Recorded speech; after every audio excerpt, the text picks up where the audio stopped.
Hello বন্ধুরা, চলে এসেছি ফাইনালি বিয়ের ভিডিও নিয়ে। তো আজকে হচ্ছে 7ই ফেব্রুয়ারি, মানে হচ্ছে আমার বান্ধবীর দাদার বিয়ের দিন।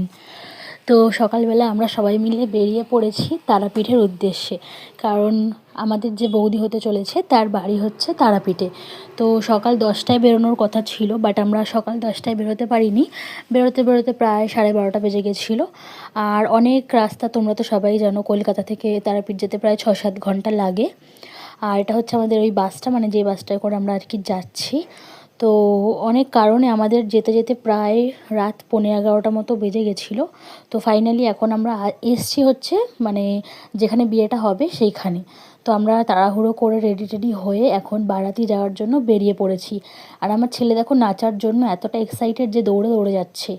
আর সবাই এখানে নাচানাচি করছে, বাজি টাজি ফাটানো হচ্ছে। আর বিহারিদের জানো তো, মানে বারাতিতে অনেক মজা হয়, অনেক মজা হয়। আর আমার ওই মজাটা দেখার অনেকই ইচ্ছে ছিল, তো খুবই ভালো লাগছিলো। আর আমিও ডান্স করেছি, সেই ভিডিওটা আর নেওয়া হয়নি, যাই হোক। তো আমার বান্ধবী টান্ধবী সবাই ডান্স করছে, আর এখানে দেখো দাদাও চলে এসছে, মানে যার বিয়ে সেও ডান্স করছে, এত মজা হয়। যাই হোক, আমার তো খুবই ভালো লেগেছে। আর এবার হচ্ছে আবার গাড়িতে উঠে যাবে ওরা, তারপর আর কি শ্বশুরবাড়ির লোকরা বরণ টরণ করবে। তো সেগুলোই দেখছিলাম। তো একটা ভিডিওতে সব মানে পুরো মানে বিয়েটা তো দেখাতে পারবো না, তো হয়তো দুটো পার্ট বানাবো। তো আশা করি তোমরা দেখবে, তোমাদের ভালো লাগবে। আর ওদিকে বরণও করা হয়ে গেছে, এদিকে বাজি ফাটাচ্ছিল, সেটাই একটু ভিডিওটা করলাম তোমাদেরকে দেখাবো বলে। আর তাহলে চলো ফাইনালি তোমাদেরকে দেখাই বৌদিকে। এটাই হচ্ছে আজকের ব্রাইড অ্যান্ড গ্রুম। তো চলো টাটা।